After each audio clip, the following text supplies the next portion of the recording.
You know, we all have hidden treasures within us. And these treasures have always been there, just waiting for us to tap into that richness that is uniquely our own. But sometimes we need a little help, don't we? Bringing the treasure up to the surface. Sometimes we don't see what's within us. And a lot of times we don't even know that it exists. This month we are looking at some of Jesus' parables. You know, he was a master storyteller, and he used everyday events to illustrate greater meaning. He used the ordinary to point to another level of consciousness, hidden yet visible to those who have eyes to see and ears to hear. His parables are like buried treasures, waiting to be discovered. The one I want to share with you today is the parable of the laborer and the rich field. It's in the Aquarian Gospel, chapter 33. And I'll read it to you now. Bear with me. It's a little bit long. Need my glasses. And Jesus spoke a parable. He said, "A certain man possessed a field. The soil was hard and poor. By constant toil, he scarcely could provide enough of food to keep his family from want. But one day, a miner who could see beneath the soil and passing on his way saw this poor man in his unfruitful field. He called the weary toiler, and he said, 'My brother, know not that just below the surface of your barren field, rich treasures lie concealed. The wealth lies not upon the surface of the ground, but if you will but dig away the rocky soil and delve down deep into the earth, you need no longer till the soil for naught.' The man believed. The miner surely knows. And then the man, he dug down away from the rocky soil, and deep down in the earth he found a mine of gold. And Jesus said, 'The sons of men are toiling hard on desert plains, and burning sands and rocky soils, are doing what their fathers did, not dreaming they can do naught else. Behold, a master comes, and tells them of a hidden wealth, that underneath the rocky soil of carnal things are treasures that no man can count. That in the heart the richest gems abound, that he who wills may open up the door and find them all.'" You know, that parable spoke to me. And on the surface, you know, this parable is easily understood. The man worked hard. We can understand it. It's easy. The man worked hard in his field. He was barely getting by. And then one day a miner comes. He understands the land, and he says, "If you dig deeper, you'll find the gold. You'll find the precious gems." And that's what the man did. He believed, and so he took action. He dug deep down, and he found the mine of gold.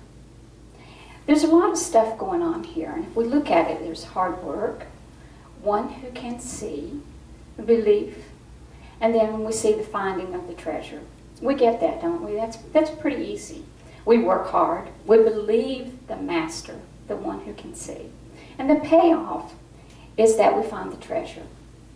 And the treasure means what? It means something of value. We want that treasure, don't we? And we're willing to work for it. And we do that every day, don't we? But what if our work is toil? Let's consider the word toil. Toil means hard, continuous work, exhausting labor or effort. Does that ring a bell with anyone? But hidden treasures, now that's something of great value that we haven't found yet. So the problem here is that we have to know where and how to find it. That's the kicker. That's why it stays hidden for so long. Oftentimes we're not even aware that this treasure exists for us. Sometimes it takes a master, like the miner, who could see greater to show us where and how to find this treasure.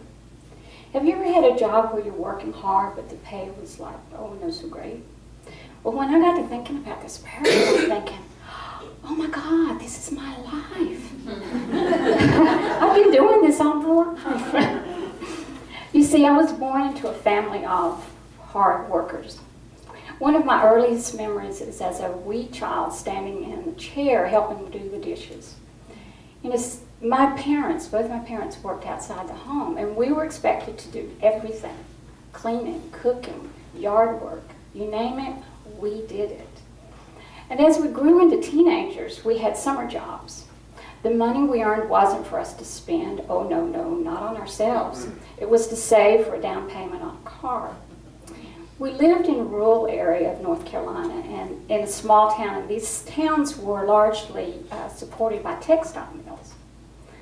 And the first job I had was at one of these mills, in the pressing department. Yeah. In the heat of the summer, pressing sweaters. You lay it down flat, and you pull this press down, and the steam goes, pshh. You get the picture. Yeah. The sweat would go down my back, and not even just there, it would go down the back of my legs. The phrase sweatshop doesn't even come close. My senior year, I worked full time. And now I was a good student, and I worked all day. I was taking college prep classes. My older sister had bought a car, and she had gotten married, and her husband had 2 cars, and they couldn't keep up the payments with her, so I took on her payments. Therefore, I had to get a job to pay for this car in another textile mill.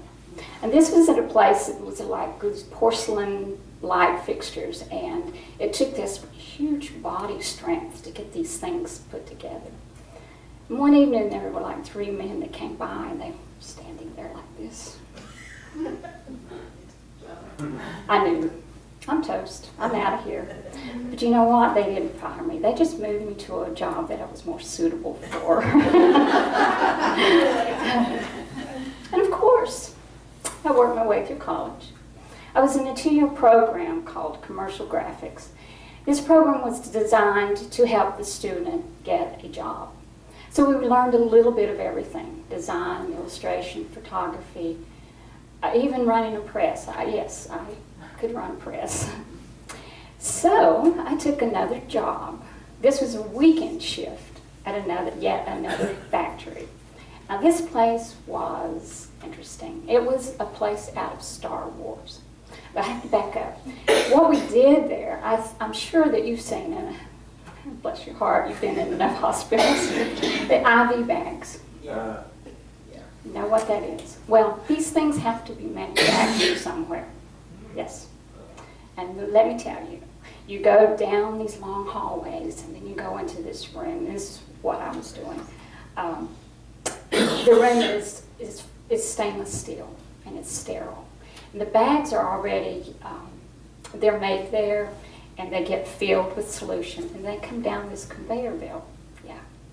So I'm standing there at this conveyor belt, and we're on a line. There are a bunch of us. And you have to put these little blue things on the openings, you know, yeah. And, you know, the conveyor belt just keeps going, and you're supposed to pick up one bag after the other, you know, every other one. Well, it gets interesting when you have a trainee up the line, so you're doing this, trying to keep up. It was quite fun, you know. And the other part about this job is no makeup, no earrings, not even fingernail polish. So it was interesting. It would take me until about Wednesday for my fingers to stop, to not be swollen again, because it was a weekend shift, 12 hours on Sunday, 12 hours on Saturday. And you know, I still graduated with honors. What can I say? So can you see how this parable spoke to me? Hard work was what I knew, and treasure, I didn't even give that a thought. After I graduated, I was working at a restaurant. It was a small hole-in-the-wall. You've seen these places. We served breakfast and lunch. And one day, an older lady said to me, she said, "You don't belong here. What are you doing here? You can do better than this." What did she see? Did she see something in me that I didn't see at the time?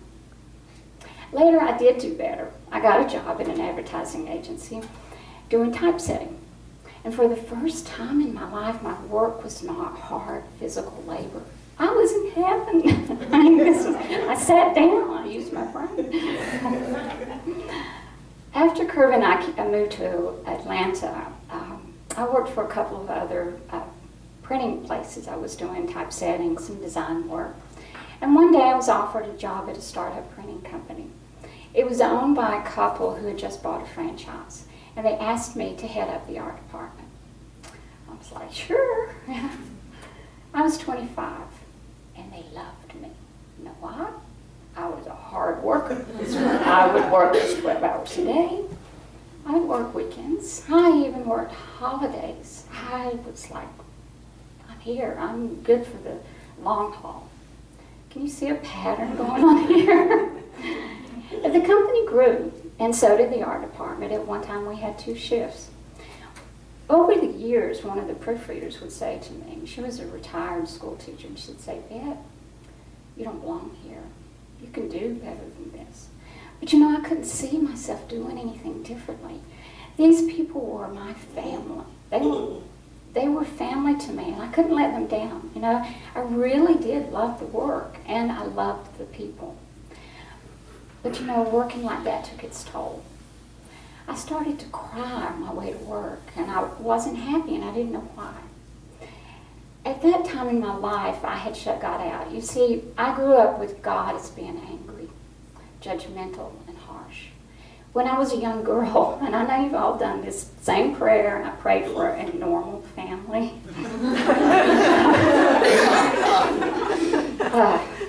The prayer wasn't answered.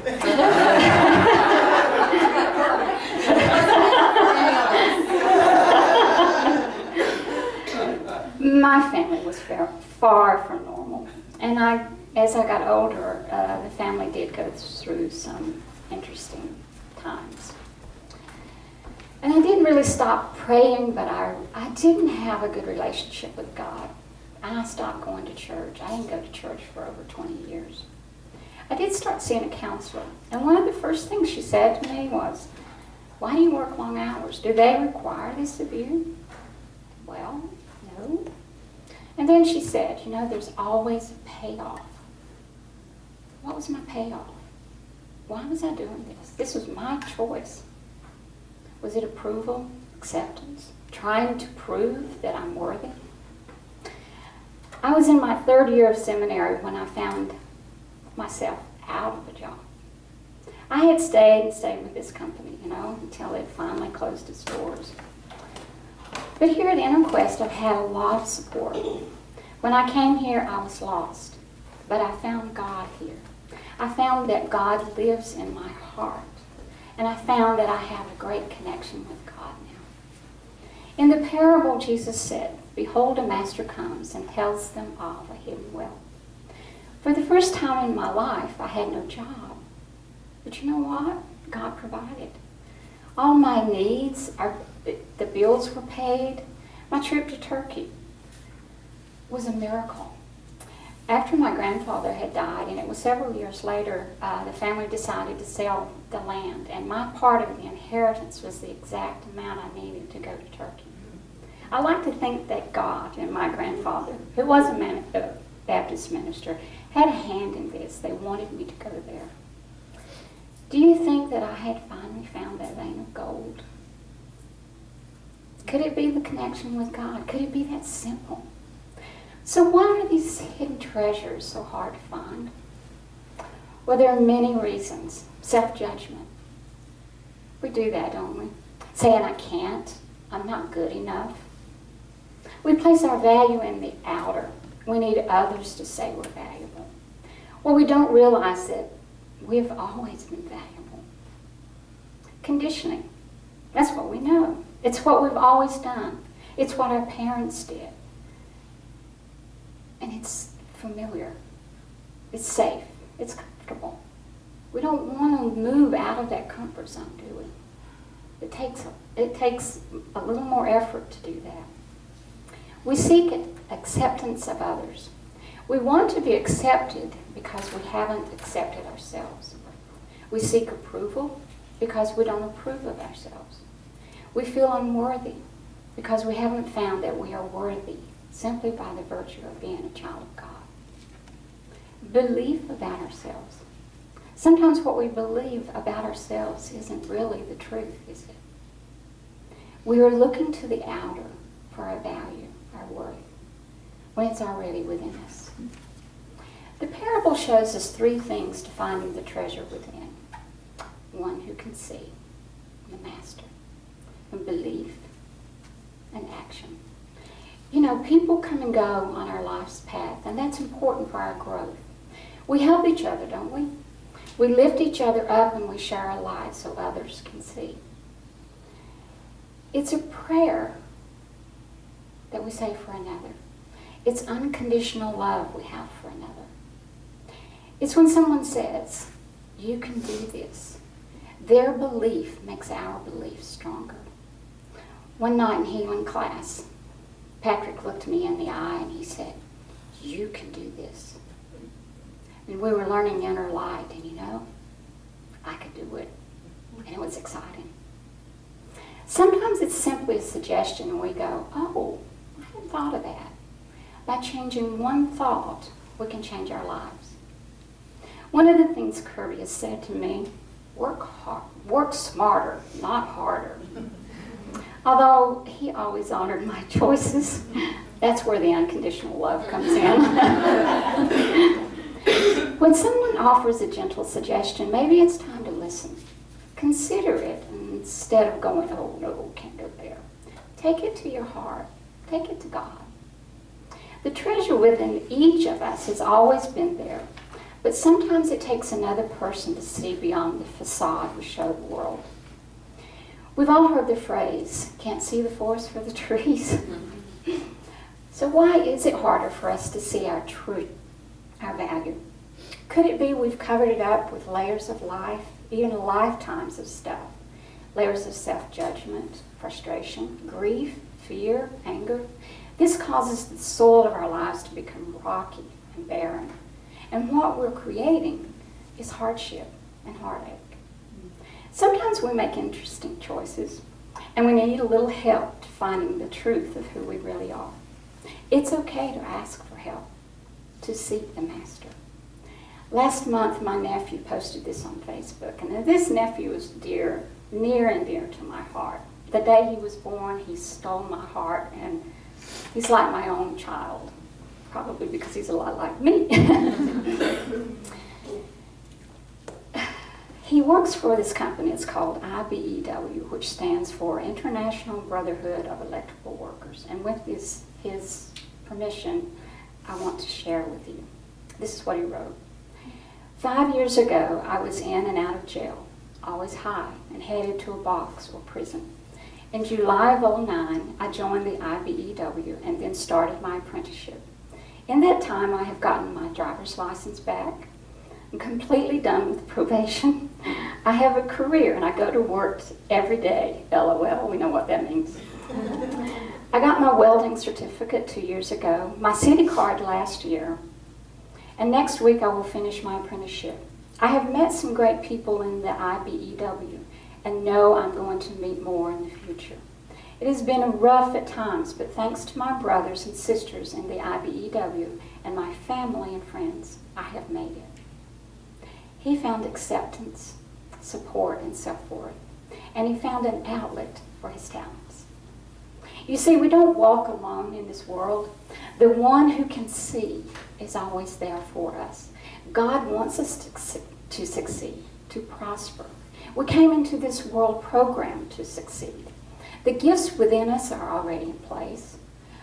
I always saw the treasure of my nephew. I could always see his light, and I never gave up on him. I loved him. But he had to begin to believe in himself, and he had to take action to change the course of his path. You know, he showed up last year at my ordination. I was totally surprised. It was such a beautiful confirmation of how God works through love. And belief is the key. You know, we have to believe in the value of our being. God has given me this great gift. It is uniquely mine. We have to believe that. And we have to take action, don't we? When we start doing what we love, the energy changes. The work is no longer toil. Our lives become richer and fuller, and there's joy and fulfillment. So what are these hidden treasures? Untapped potential, a natural ability that we didn't know we possessed, a talent lying dormant, a song unsung, a book not written, doing what we came here to do. The list is endless, and we don't know what all these hidden treasures are because they're hidden. You know, when I signed Kirby and myself up for the metaphysics class in '07, it was because we knew nothing about metaphysical Christianity. We were mere babes in the woods. But that next year, Cheryl came up to me and said, "Bette, I see you didn't sign up for the aquarium class. Why not?" And I told her, "Well, that's seminary, and I don't want to be a minister."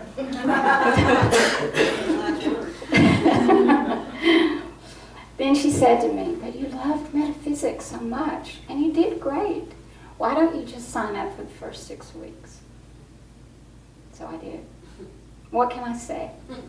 I'm here today because she believed in me. She saw something in me that I didn't know was there. And I have had so much support. There are many, many masters here. Many people have been on our path who could see in us what we couldn't see. Some are strangers, some co-workers, teachers, friends, some family. But sometimes it's that inner voice that speaks to us. And if we listen, we will be shown the treasure inside. Let's go within. Just put your feet on the floor and breathe. Breathe in God's love, breathe in God's light. And we're going on just a little journey into our hearts. And we ask that God join us in our hearts. And we ask to be shown. We ask to be shown that one person along our path that said something to us, that guided us, that showed us a new way. Could have been a coach, a teacher. Could have been an aunt or uncle. And look at that person. See them. Send them your love and gratitude. They made a difference in your life. What did they do for you? They saw something in you. They saw a gift that you didn't know you had. Send them gratitude. And now look at yourself. In many ways you have been a master. Who have you mentored? It could be a child. It could be a co-worker. It could be a loved one. What have you said to them? Maybe it was just unconditional love. Embrace them with your heart and send them your love.